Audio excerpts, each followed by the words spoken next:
Have you ever noticed how exhausting it is to constantly pour into people, situations, and expectations that leave you empty? At some point, I realized that being a loving person and being an endlessly available person are not quite the same thing.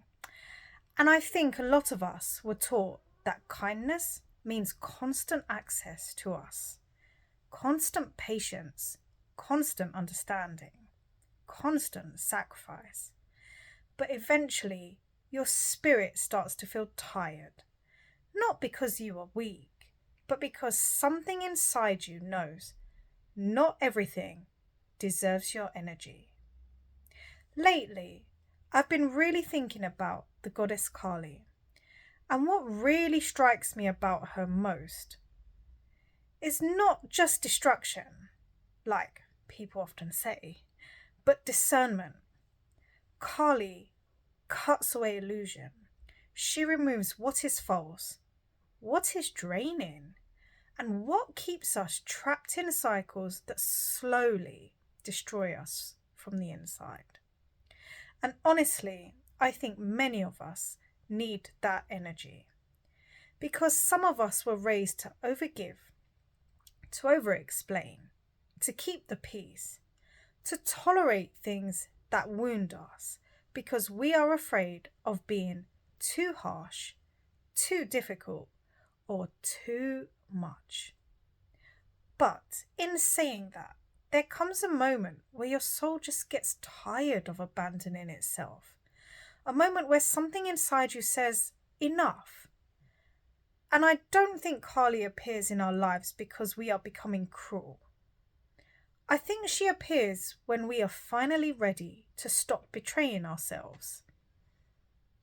What I love about Kali is that she reminds me that sacred anger exists. Not rage that destroys blindly, but the kind that protects your spirit. The kind that says, I will no longer shrink to make others comfortable, and I will no longer pour endlessly into things that leave me depleted. I will no longer confuse self sacrifice with love.